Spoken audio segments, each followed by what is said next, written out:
இந்த good day படம் வந்து நீங்க மெய்யழகனுக்கு முன்னாலே முடிச்சிட்டேன் அப்படின்னு ஆமா, ஆமா. சொல்லியிருந்தீங்க. ஸோ கார்த்தி சார்ட்டையாவது இல்ல அரவிந்த் சாமி சார்ட்டையாவது இதை அரவிந்த் சார் படம் காமிக்கிறதுக்கு பார்த்துட்டாரு. ஓ அப்படியா? ஆமா, படம் என்ன பார்த்துட்டாரு. சொன்னார் அவரு பார்த்துட்டு? அவரோட விமர்சனம் என்னால சொல்ல முடியாது. ஆனா ரொம்ப ம். சூப்பரா இருக்குன்னு சொன்னாரு.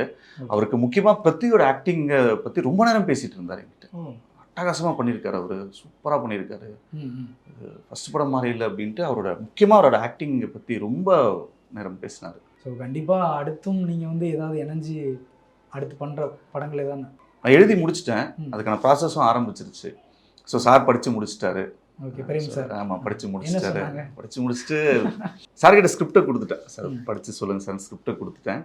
சார் கொஞ்சம் டைம் எடுப்பார் படிக்க. ரொம்ப அவசரமா வேகமா அப்படிலாம் படிக்க மாட்டார். கொஞ்சம் டைம் எடுத்துப்பார் அவர் படிக்க. ஸோ அன்றைக்கி நான் ஒரு படத்துக்கு போயிருந்தேன். 12:30 ஆயிடுச்சு நைட்டு.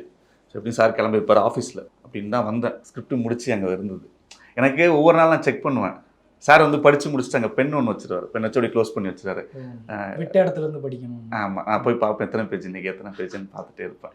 ஒரு 2 நாள் தான் பார்த்துட்டு இருந்தேன். புக்கு மேலே பென் இருந்தது. ஃபுல்லாக முடிச்சிட்டாரு. இப்போ பார்த்தோன்னே சிரிச்சே வந்து ஆக்ட் பண்ணி மிஸ் பண்ணார். ஒரு மாதிரி ரொம்ப அழுத்தமாக ஒரு ஹேண்ட் ஷேக் கொடுத்தாரு. ரொம்ப வலிச்சுது. அந்தளவுக்கு அழுத்தமாக கொடுத்துட்டு ரொம்ப நேரம் பேசாமல் இருந்து ரொம்ப நல்லா இருக்குடா, சூப்பராக இருக்குது அப்படின்னு சொன்னார். கண்டிப்பாக கண்டிப்பாக. அப்போ தான் எனக்கு அது